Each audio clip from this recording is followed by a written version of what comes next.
আপনারা বর্তমান পরিস্থিতি সম্বন্ধে ওয়াকিবহাল। আসলে আমাদের সাবেক প্রধানমন্ত্রী পদত্যাগ করার পর আমাদের মাননীয় সেনাপ্রধান যেহেতু এখন বর্তমানে সমস্ত দায়িত্ব পালন করছে এবং আর্মি আপনারা জানেন যে আর্মি আসলে এখন মাঠে সব জায়গায় বিচরণ করছে। তো শুধু আর্মির আসলে এই প্রতিকূল পরিবেশে আর শুধু আর্মির দ্বারা তো এটা পসিবল না। আর্মির পাশাপাশি আমাদের বাকি যেই সহযোগী প্রতিষ্ঠানগুলো আছে আমাদেরকে এগিয়ে আসতে হবে। তারই পরিপ্রেক্ষিতে আমাদের মাননীয় সেনাবাহিনী প্রধান উনি বলেছেন যে বিএনসিসিদেরকেও মাঠে নামার জন্য, মাঠ পর্যায়ে কাজ করার জন্য।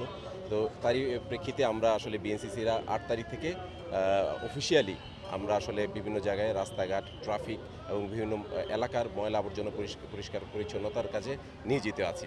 তো যতদিন পর্যন্ত আমাদের ল অ্যান্ড অর্ডার সিচুয়েশন আসলে আবার আগের মতো না হয় এবং স্থিতিশীল না হয় তা সে পর্যন্ত আমাদের বিএনসিসি এই সেবা দিয়ে যাবে এবং আমাদের প্রত্যেকটা জায়গায় আমাদের এই বিশেষ করে আমাদের এই মহস্তান রেজিমেন্ট রাজশাহী, বগুড়া, রংপুর, দিনাজপুর, সিরাজগঞ্জ, পাবনা এই প্রত্যেকটা এলাকাতেই আমাদের বিএনসিসির প্লাটুন এবং ব্যাটালিয়ন আছে।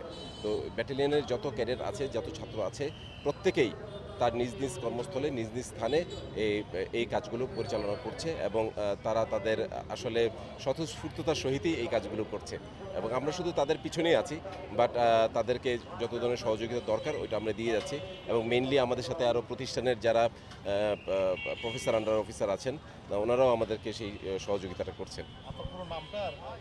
আমার নাম হলো মেজর আবু রিফাত মোহাম্মদ মোতালেব। আমি regiment adjutant, BNCC Mahasthan regiment.